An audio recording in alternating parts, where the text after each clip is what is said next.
ॐ स्थापकाय च धर्मस्य सर्वधर्मस्वरूपिणे अवतारवरिष्ठाय रामकृष्णाय ते नमः। वसुदेवसुतं देवं कंसचानूरमर्दनं देवकी परमानन्दं कृष्णं वन्दे जगद्गुरुम्।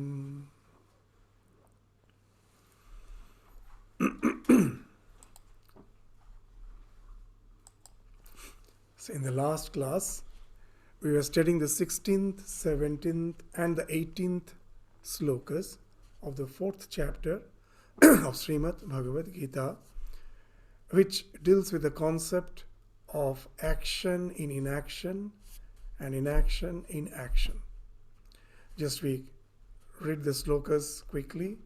The 16th sloka was Kim karma kimakarmeti kavayopyatra mohita tatte karma pravakshyami yaj yatva mokshyase ashubhat. That even the intelligents are bewildered or confounded to what actually is action, karma, and what is inaction. So therefore, Bhagavan is saying that I will tell you clearly of action by knowing which you will be freed from evil. Ashubhat. Moksha se ashubhat. From evil you will be freed. And then he brings the concept of three things in the 17th sloka. What are the karmana, karma, akarma and vikarma? Karmano hyapi bodhavyam cha vikarmana, akarmanascha bodhavyam gahana karmano gati. So it is very subtle to really understand that what is karma, what is action, what is akarma, what is inaction, and what is vikarma. Vikarma means what is prohibited action. So, and then after saying that, in the 18th sloka, which is one of the very, very significant slokas of Bhagavad Gita, what he says, karmani akarma yapashyat. That one who sees inaction in action, karmani, inaction, akarmana, sees inaction. The one who sees inaction in action. So that's the idea of contemplation in the world of action. In action, that always you are attuned to yourself, knowing well that you are the self. The body-mind complex is going through its actions as per its interaction with the external nature. Guna guneshu vartanta. I am the one who is the calm, the self, the resplendent self, which has no need, which has no suffering, which has no wants, which is in no way going to be annihilated. It's the eternal being, ever fulfilled, sitting behind, just watching the actions which is going on in the body, in the mind, in the senses. So that's the idea of karmani akarmana. You are always inactive. The body-mind is going on through all these actions. You are just witnessing it. And karmani akarmaya pashyat akarmani cha karmaya.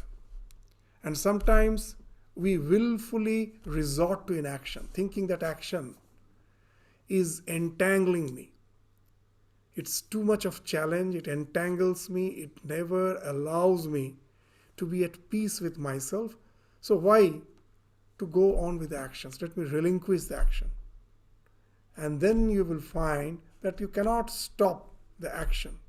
Even for the maintenance of the body, the actions has to go on. And if we are not sufficiently disciplined, not sufficiently refined, I have not yet developed the capacity to hold the reins of my mind, then I will find if I resort to laziness, then the empty mind becomes the devil's workshop. And that leads to all sorts of vikarma, prohibited actions. So friends, so many things are going on in the mind, which at last I will find will not allow me to resort to inaction. Constant action is going on in the mind, in the body, in the senses. So the one who sees that the action cannot be stopped simply by resorting to physical inaction.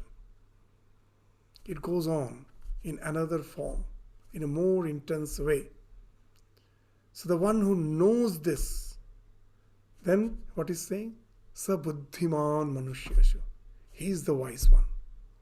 He will not again and again will be damaging his own psychophysical existence by forcefully resorting to inaction.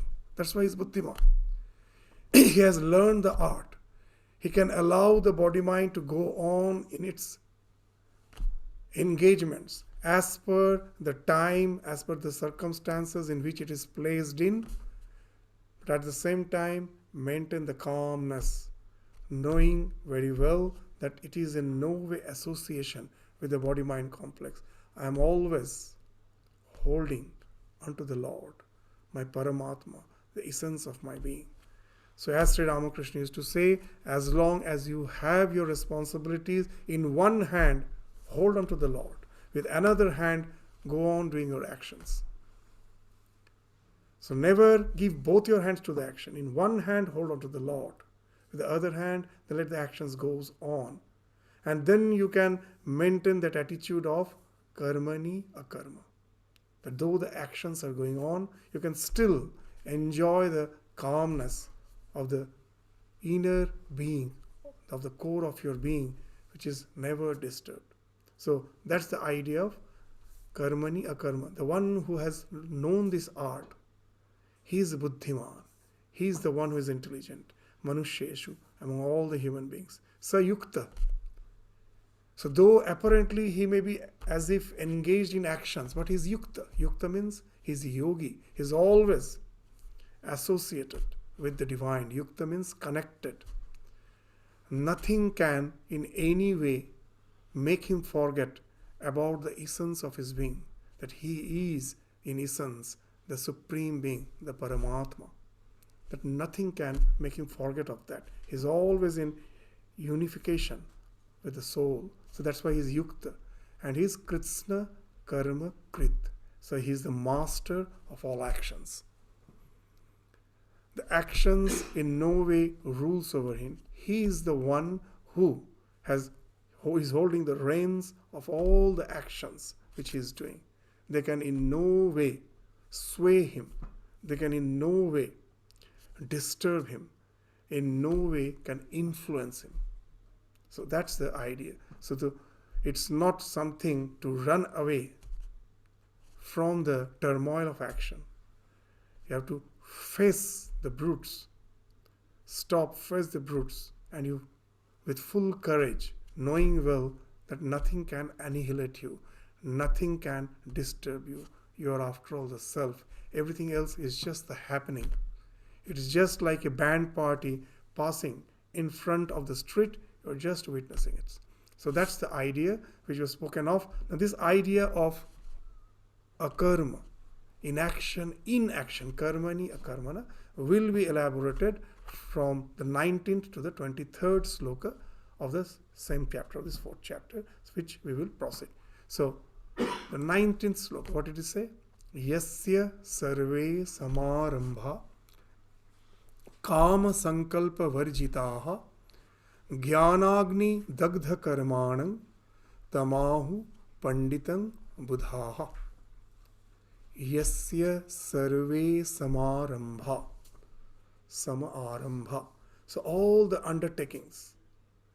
Samarambha means all the undertakings. Yasya, the one who has not renounced undertakings. He has with full responsibility undertaken all the undertakings. So such a person has taken the undertakings with two things. Kama sankalpa varjita.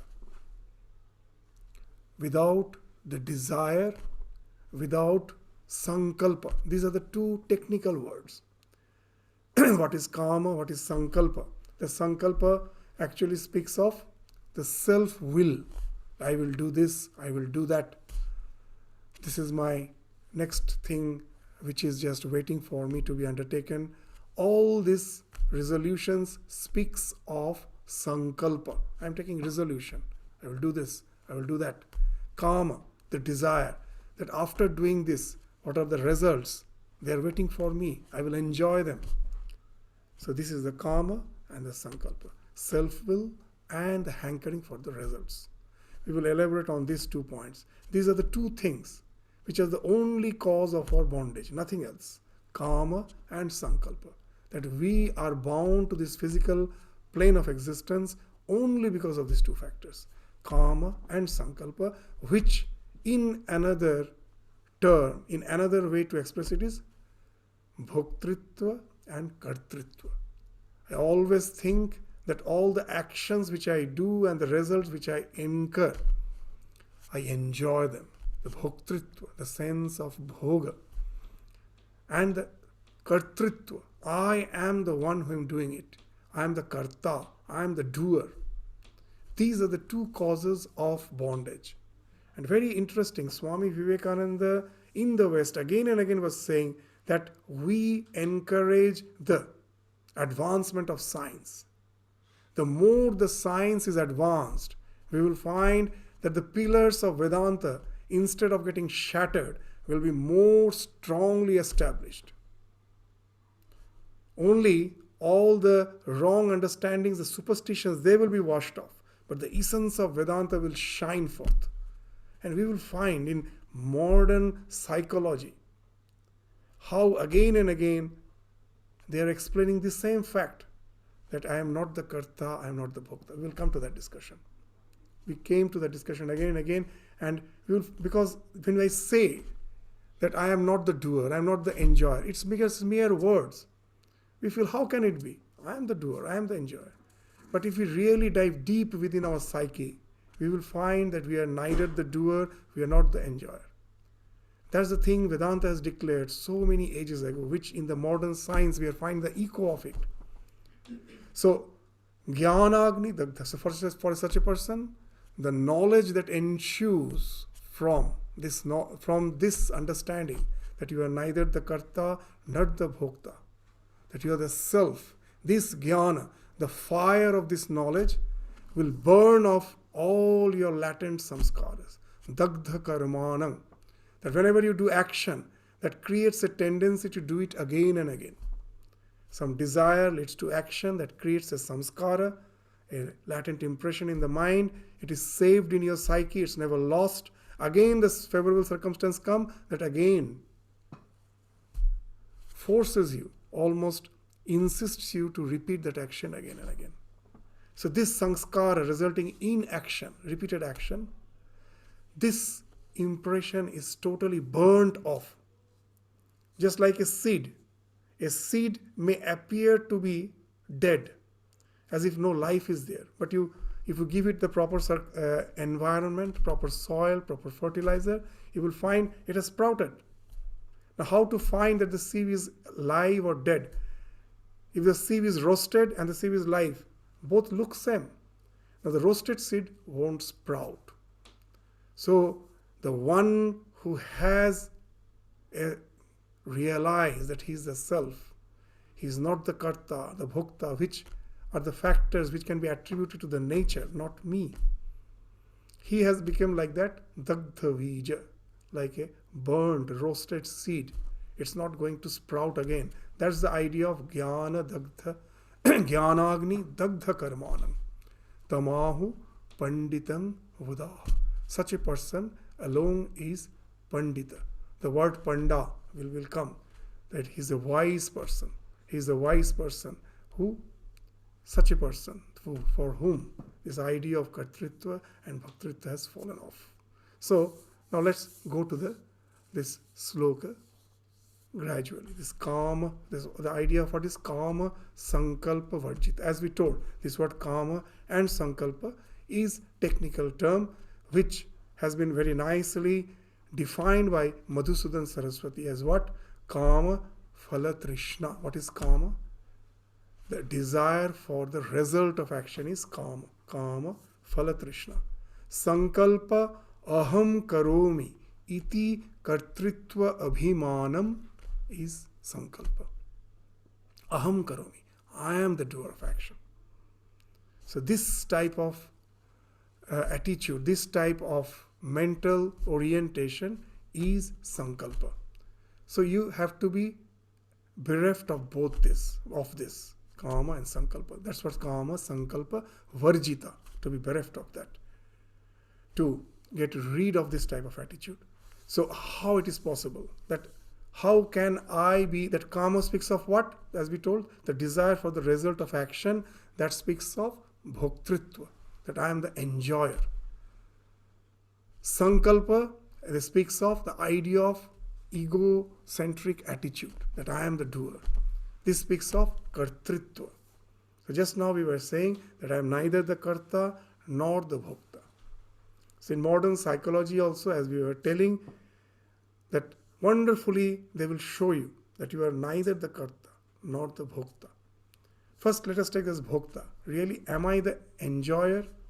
You will find that the nature actually has devised happiness, so-called happiness, as a tool to make us do the things repeatedly by which nature is sustained. It in no way gives us happiness. We never get happiness. The happiness is just a tool used by nature to make us do something again and again so that the nature is sustained, Prakriti is sustained. How? Now all our desires at last can be categorized into only three categories. What are the three categories that all the desires can be categorized to?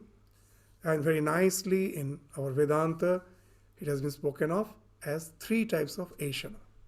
Putraishana, Vittaishana, Yashaishana. The desire for progeny, Putraishana. Vittaishana, the desire for wealth, and Yashaishana, Yalokeshana, the desire for name and fame or some position in life. So these three, all our desires at last we will find can be categorized into these three. And behind all these three desires, you will find it is actually the nature who is sustained through all these desires. Putraishana we need not explain. Of course, the nature, unless there are progeny, there are the successors, the nature cannot be sustained, it cannot continue. Progeny. Wealth. Unless I sustain myself, how can I think of progeny? So wealth also has something to do with the propagation of nature. Name and fame. Lokeshana. It has also to do with the propagation of nature. That all our education, accomplishments, everything is at last you will find, as per the biological law is concerned, to find a really suitable mate, nothing else. With all our qualifications, wealth, you get a suitable life partner, and again it speaks of sustenance of nature. So these are the three desires with which nature is sustained. Now what the nature has done, a wonderful thing. You will find that we are never satisfied. When Buddha said the first basic of the four Arya Satya, the four noble truths, the first truth is there is dukkha. And we find it is very loosely translated as that there is suffering. But that is a very, very loose translation. The word dukkha doesn't mean suffering. The word dukkha means dissatisfaction. And you may say, dissatisfaction and suffering are same. No, both are not same. When you are enjoying a particular dish which you relish, if someone asks, are you suffering? You will say, no, I'm enjoying. But the next question, are you satisfied? And immediately you will find, no, you have already developed the desire for the second serve, isn't it? That I want more and more and more. So, suffering and dissatisfaction are not same.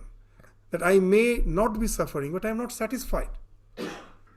that I have the desire for more and more and more. Why? Now let us try to find out the nature of happiness, which comes out from all our enjoyment. That any creature, when they are in pursuit of any of these ashanas, either putraishana or vittaishana or lokaishana, whether it's human beings or any other creature. The other creature may not go for wealth, but they are going out in search of food. That is also, with wealth what we do, we just try to get our food. So you will find directly or indirectly all the entire creation is going after that. And you will find when the desire is fulfilled, the moment it is fulfilled, they say the pleasure hormone, the dopamine is released and you feel extremely happy. It actually entails in a let go, and from that let go, all the stress factor has fallen off, the dopamine has released, and there is tremendous happiness. But again, in a very short moment, there will be depletion. The dopamine which is secreted, it doesn't remain in that abundance through eternity. Immediately it will be depleted. It goes to the peak and immediately it goes to the depletion. So your happiness is gone. You will find never the happiness continues. Whatever you may achieve in life, the moment you get it, there's a tremendous, ecstasy, you're taken to the peak. Next moment it has melted. Why? Why not the dopamine continue? Why not the nature has planned in such a way that the dopamine secretion continues? Why it is again reduced? Because if after taking the food, I feel very satiated, very happy, very delighted, it was something, the delicacy which I really enjoyed. If that dopamine secretion continues, I will be in ecstasy. When I am in need of food, I won't resort for this again taking the food, because that the dopamine secretion has given me a tremendous ecstasy and I want to continue in that. So nature, to sustain itself, again depletes, so that again there is something called pangs of hunger, you again resort to food. So all the desires, that the dopamine secretion has to come down, it has to again reach the plateau after going to the peak. So the first thing you find that how the nature is working, that we can never get eternal happiness from the sensate pleasures of life. It is always momentary. It will take you to the peak, the next moment is going to fall. You cannot continue in that. The third thing is again very important, that it will make me again to attempt to go on the action which I have did previously. How? That, as you say, that once you do the karma, again you resort to the karma. How the nature motivates us? It has made our memory very selective. You will find that we always remember the peak, we forget the evaporation. We never remember the evaporation. We never remember the sufferings of life. It is always, if we go to the past, you will see our past is always golden. We say our childhood was so nice. What has happened? The struggles were there. But our memory is very selective. We always remember the peak. We forget the plateau, the evaporation. Why? Because the nature has to motivate us to do it again and again and again. So if we always remember the struggle, we won't be motivated. So we always remember only the peak. We tend to forget the evaporation. So that's the third. So that way again you will find it is the working of the nature. And the fourth thing that is also very important. In our life, when you are trying to repeat something, you are planning that the last year you went for a trip. When after the trip, you enjoyed the trip, of course, went for some excursion and you came back, and then there was some infection for which most probably for 1 month you were suffering. But the next year, when you are again planning, you will forget that suffering of 1 month. What that little pleasure you had, that you will remember, and that will make you plan. And when you are planning, you will find there is a lot of excitation. That happiness is more in anticipation than in the act. Very interesting. Lot of excitement. And the moment you are again out for the trip, you will find already you have starting getting bored. Last time, your memory, it is there that last time you have really was very much excited and you enjoyed the trip. But this time, in the same trip, when you are on the trip, already you start getting bored. You will find more happiness is in the anticipation than in the act. Again the same thing. Nature has somehow motivated you through the anticipation. Now when you are already doing the thing, whether it is food or any other excursion or any enjoyment, the nature's work is done. Why should give you happiness? So the dopamine secretion already, when you are on the act, it has already started depleting. So this, in the modern psychology they are saying, so what they show, that I am not the bhokta. Nature is using me, nature has using that happiness as a tool to make me do certain thing by which it is propagated. I in no way am the bhokta. You can never enjoy. And that's why we are going on life after life, chasing after the pleasures of life, thinking I will be satisfied. We are never going to satisfy. That's what Swami Vivekananda again and again, that in his beautiful poem he is saying, ever running, never reaching, nor a distant glimpse of the shore. It is the hedonistic treadmill. You are always running, but running in the same place. It's hellish. So you are not the bhokta.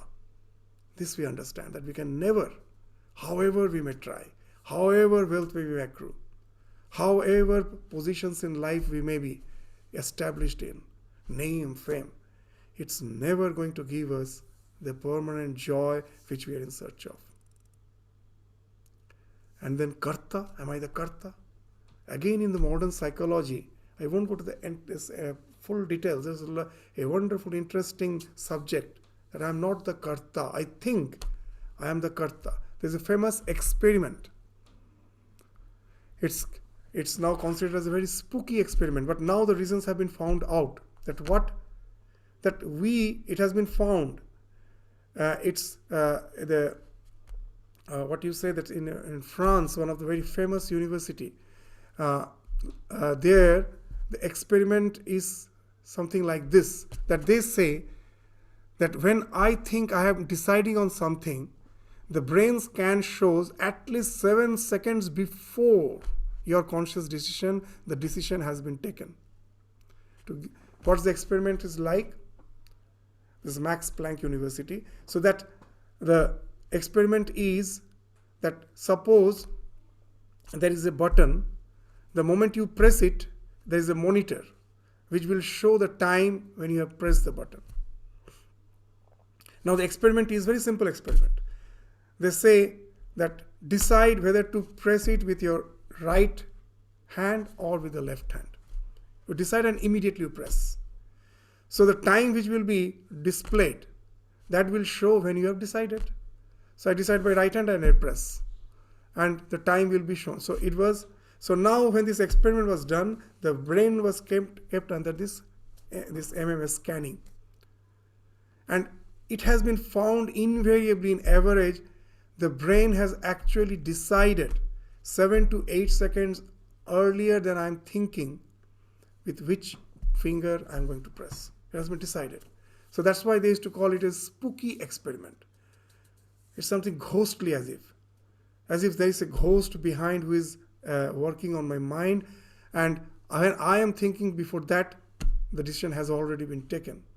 Nowadays you will find that the mentalists do so many experiments. If you go to the YouTube and just type the word mentalist, you will find they're doing wonderful experiments. They will ask you to think of some word, and then the mentalist will think of some word, and they will ask you to write it again and fold it in a paper, and then the mentalist will give you a paper folded, already something is written in it. You will find the same word which you have thought. I'm just saying in a very short way. It has already been written there. You think that I have decided, but he has already as if read your mind before you have taken any conscious decision. It's full. Means that there are many. Even in India, there are so many famous mentalists, and it's a science. They are all saying that the so-called the spiritual, some who all pose to be spiritual leaders by reading mind, they say it has nothing to do with some supernatural power. It is a science. You can develop this, learn this trick. That because if you know the working of the mind, it's a pure science. The mind is something which is wonderful. That how it happens. The very simple way, we will not go to the entire discussion. The idea is that how it's happening. They say we don't have one mind. There are many subsets of mind. It's actually not subsets, they call it mental modules. There are innumerable mental modules which we have developed in the process of evolution. So suppose, take just a small microbe. When you give nutrient, it is drawn towards it. So that is this particular mental module. The that is called protection. What is growth module? That when you see something favorable for your existence, you are drawn towards it. That is a growth module. And instead of nutrient, if I give some toxin, the microbe will be moving away from it. That speaks of protection module, that it is going to destroy me. So like that, the moment the idea that I am this psychophysical existence dawns in because of the ignorance, this mental module starts developing as per the external stimuli. Innumerable such mental modules has been developed in the process of evolution. And each mental module has a fixed stimuli response conditioning. Like for nutrient, I will be drawn towards it. If it is a toxin, I will be running away from it. There will be this fight and flight response working for that. Otherwise, I'll be drawn towards it. So these all responses and the stimuli are fixed. For a particular stimuli, particular response. And our mind is not just one mind. There are innumerable such mental modules which constitutes my mind, and there is not a single commander. At a particular moment, based on the external circumstances, a particular module gets activated. No one is commanding, no one is saying in my mind, there's a commander mind saying, oh, now you come to the picture. No. Based on the external circumstances, a particular module is getting activated, and you are taking that, you are just resorting to that response which is fixed for that module, but that module is making you believe that you are the one who is taking the decision. I will just say one experiment. That experiment, the book in which that experiment is mentioned, is the name of the book itself is very interesting. That why everyone else is a hypocrite. Why everyone else is a hypocrite. That experiment goes like this, that the one who has some brain split, something is displayed on the left side. In such a way, the person has been asked to sit that only with the left eye he can see what is displayed, the right eye cannot see what is being displayed. Now, he was sitting in a chair and he has a brain split within the right hemisphere and the left hemisphere, and it is displayed that just get up and just move forward. And this man just immediately gets up and starts moving forward. And someone asks, stop, why are you moving? And immediately he says, oh, in the refrigerator there is cold water, I just want to drink cold water. And now the one who is conducting the experiment, they get surprised that actually it is a display that get up and proceed that made him move, and now already he has made up a story that he wants to drink water and that's why he just has got up. How it has happened? Now as this person has a brain split, now when he is seeing through the left eye, our brain has a crisscross. Whatever we perceive through the left eye, whatever we do with the left hand is being registered in the right brain. Whatever we do with your right hand, it is registered in the left brain. So now he has seen the instruction that get up and move with the left eye. So that has been registered in the right hemisphere, right brain. Now right brain is autobiographic. It just registers what actually has been perceived. That is registered. So based on that impression, this person has got up and started moving. But now he has a split in his brain. The left brain is the language brain. It interprets, it creates the story. Now as this person has a split between the right and the left, so nothing was transmitted from the right to the left, but he has started moving. So no one wants to be proven that he is just a queer person, does things without any reason. In psychology, they have coined a wonderful term. They say we all want to be benefactors. We always want to have this benefactance factor, that I am beneficial, I am effective. I am not something, a queer person. I am not having some mental aberrations. I do actions which are meaningful. I'm a productive person.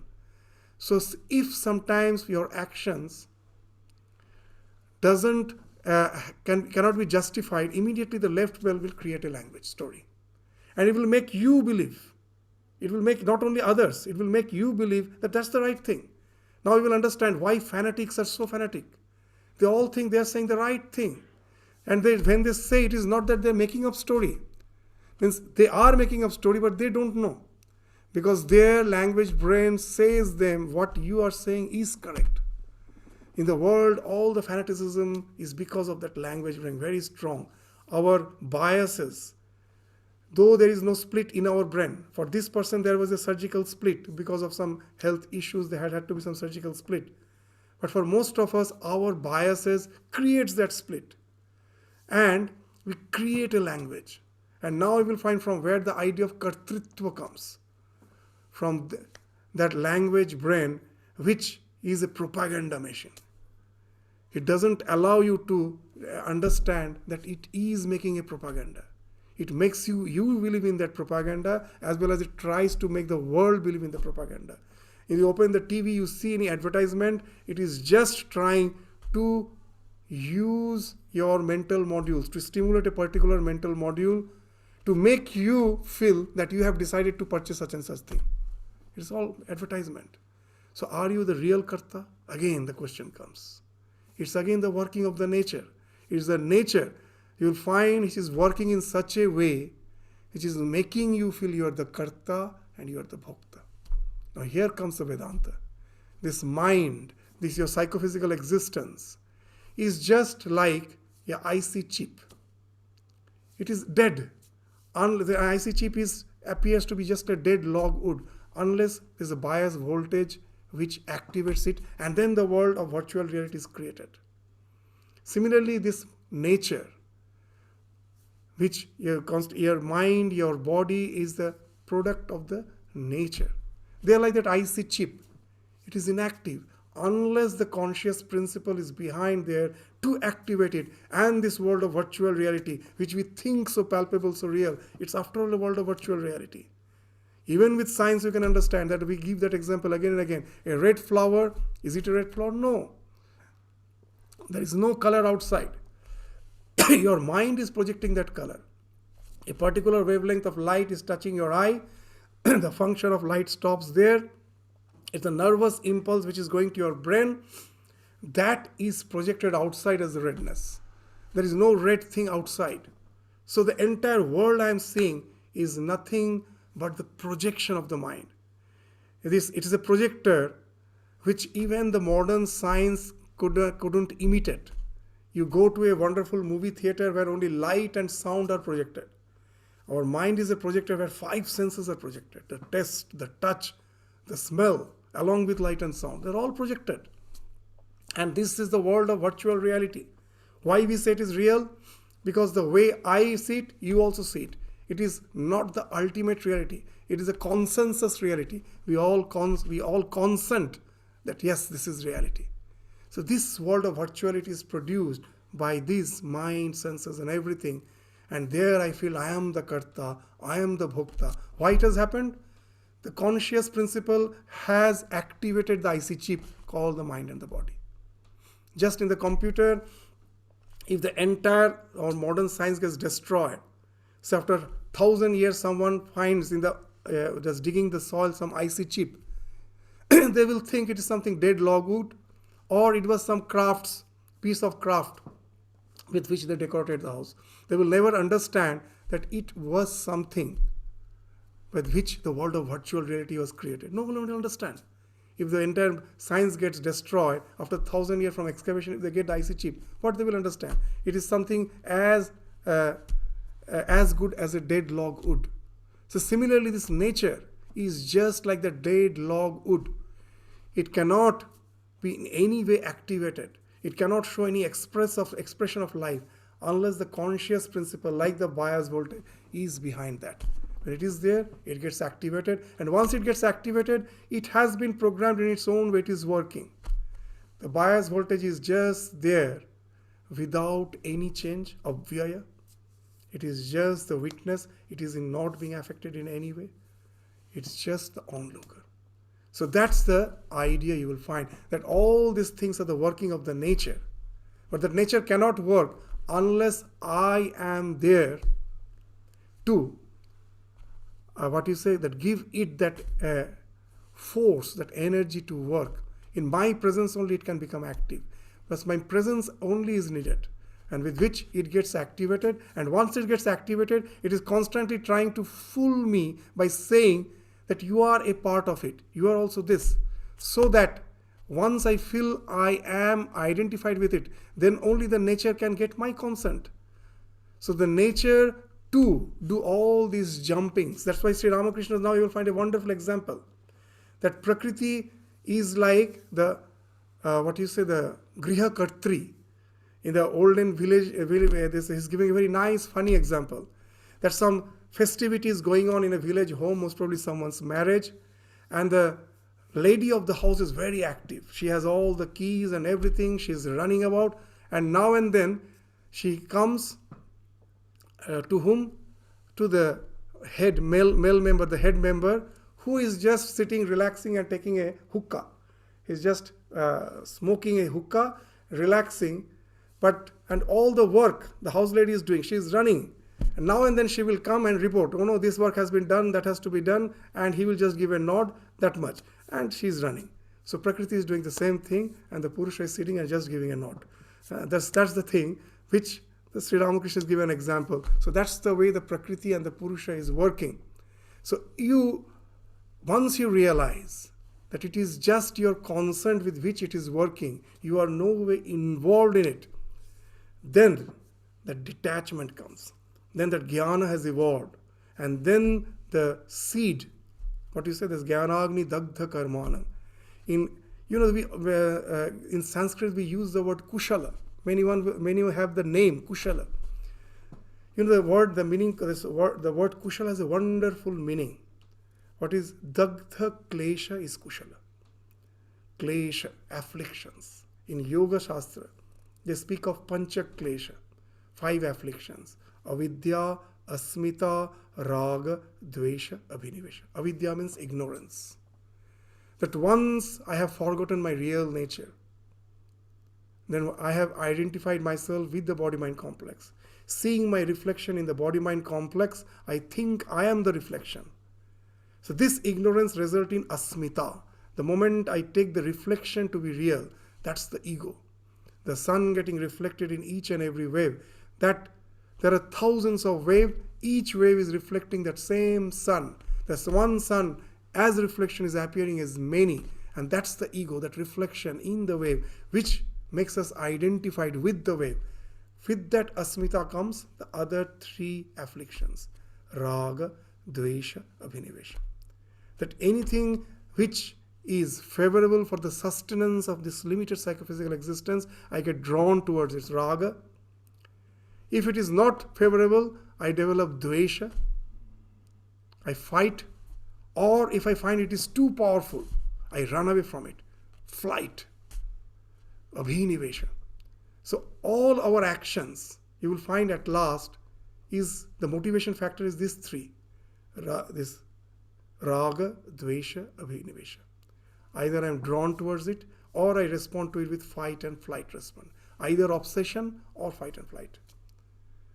So if I can somehow get rid of the ignorance and know that I am the self, with that ajnana, when ajnana being removed, what happens? Asmita also is removed. You are no more identifying with your reflection, and the raga, dvesha, abhinivesha, these 3 falls off. Then the body-mind complex goes on working, knowing very well as per the past impulse which has created it.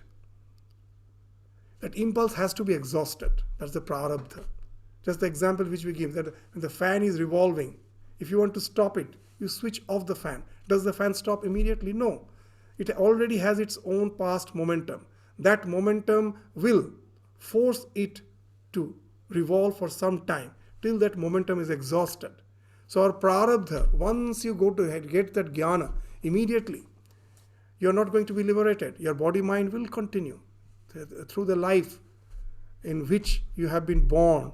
The past karma has to get exhausted. That past impulse is there. So one who has got established in that knowledge, he has switched off. No more there is klesha working for him. He has become aklishta.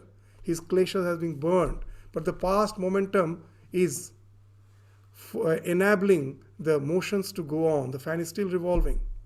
That momentum is still going on. But you know that it is just the working of the nature. I am in no way associated with it. So the body-mind appears to be working, but subjectively you know, I am just the observer. So that's the idea of Jnanagni Dagdha Karmanam. So till the prarabdha is extinguished, two types of action will go on. As per the position in life in which I have been placed, as per the responsibilities, duties I have, they will continue. So as per the loka sangraha is concerned, as per the stability of the society is concerned, I am still working. My body-mind complex is still working. And for the maintenance of my body, for sharira yatra, these are the words which we have studied in the second chapter, loka sangraha, your contribution to the society for its sustenance, that continues.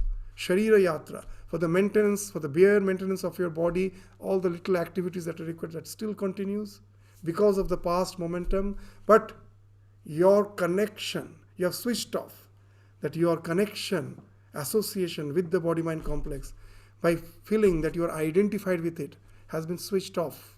The past momentum is enabling it to move on for some time, for the remaining portion of your life. It is going on.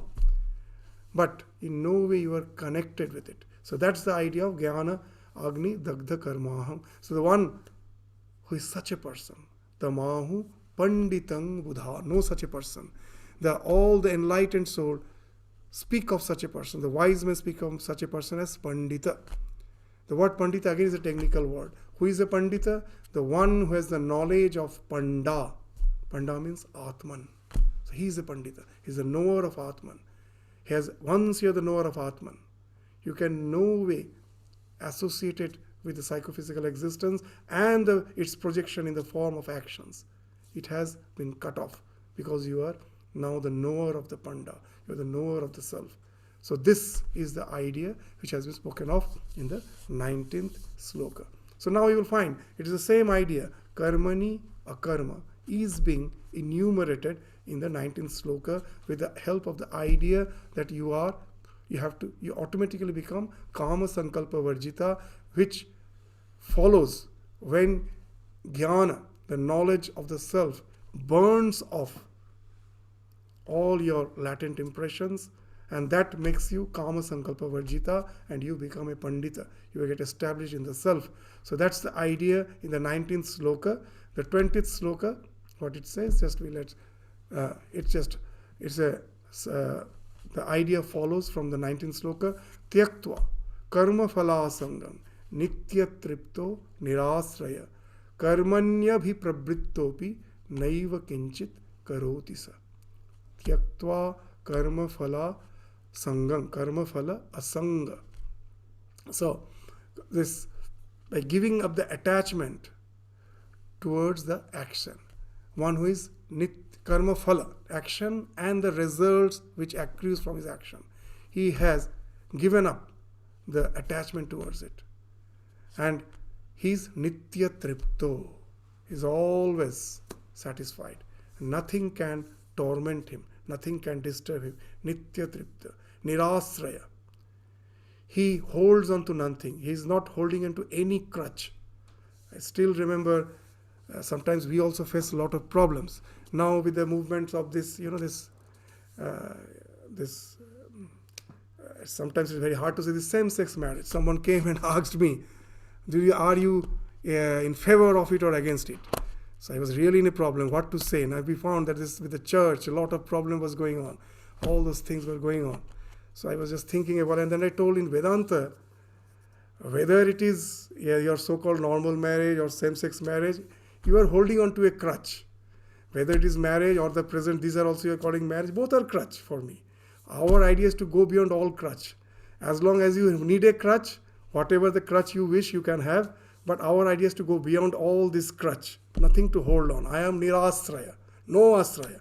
Where that even that yesterday we were out of joke, we were saying, after all, marriage is an eternal conspiracy. so, so to go beyond that, as long as you cannot go, then well and good. It's not that we say that it is bad. I need a crutch. Well, whatever crutch you find favorable to you, have. But our ideal is to go beyond crutch. No crutch. All the crutch leads to bondage. No crutch. Go beyond all the crutch. That's the idea of nirasraya. No asraya. I am already fulfilled. I am the self. I need nothing else to, what you say, that sustain me, to nourish me. I am already fulfilled. I am always in eternal peace, eternal happiness. So that's the idea of nitya tripta nirasraya. Karmani abhiprabritto, the one who knows that, though who is involved, madly involved in action, abhiprabritto. In Gita, these prefixes are very important. Pravritto itself means you are engaged in action. That word prefix abhi, that means you are extremely, deeply engaged, fully engaged. External from someone else seeing you will feel that he's so much, what you say, attached to this world. But you know that pravrittovi naiva kinchit karoti sa. He subjectively knows, I am doing nothing. So that's the wonderful idea. Is nitya tripta. That's the idea which we give again and again. That all this happiness, which we say that nature gives us for the one moment, that also nature doesn't give. Nature doesn't have the capacity to give us even a little happiness. What the nature does, it just removes the obstruction to allow the happiness which is your nature to find expression for the moment, for a time being, and again it closes it. How? That example which we give again and again. Swami Vivekananda is that wonderful example. Our mind is like the lake. Our real nature, which is Satchidananda Swarup, is the bottom of the lake. When the lake is turmoil, in waves, lot of waves, the lake is disturbed. There's a lot of turmoil there. I cannot see the bottom of the lake. But when the lake is calm, if my key ring has fallen, I can see that, yes, there's a key ring. The water is clear and there's no wave. So Swamiji is saying that all our desires are like the waves in the mind. When we have an intense desire, one wave engulfs all other waves. We have a huge desire, I want this. And then you get it. And you are terribly happy. You think that this desire has made me happy. That fulfillment of this desire has made me happy. But what has actually happened? It is not, no desire can make you happy. No, it is the desirelessness. When the desire was fulfilled, at that moment, there's all the small desires were engulfed by a huge desire. And when that desire was fulfilled, for the time being, the mind was calm. Your Ananda Swarupata, that which is the bliss, which is the nature of my being, that was obscured by the waves. The wave obscures that of Ananda Swarupata. When the mind is calm, for the time being, that Ananda Swarupata wells up. It is not the nature which is giving you happiness, it's the real nature. But it again vanishes. The nature comes and again clouds your vision. Again a new desire comes.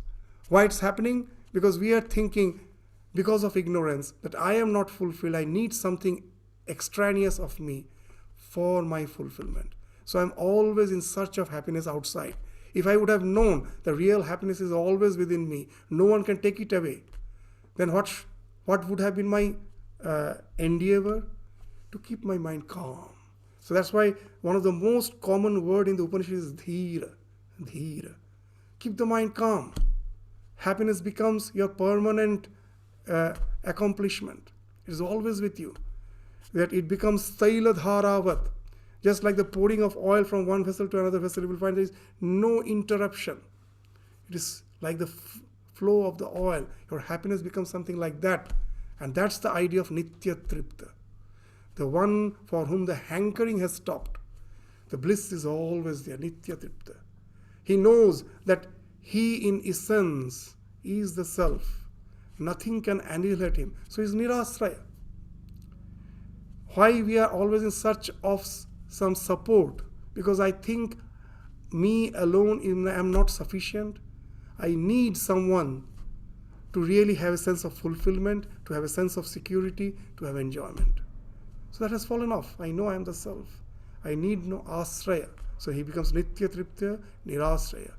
And for such a person, karmani prabrittopi, karmani abhiprabhit, though he is madly engaged in the world of action, know it for certain, naiva kinchit karoti. So he is doing nothing.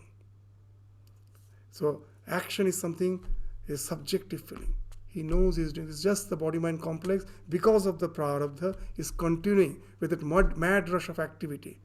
Who was more active than Krishna in the battlefield? He is creating all the plans, all the strategies, constantly protecting Arjuna, the Pandavas. This is in a mad rush of that war. He is inactive.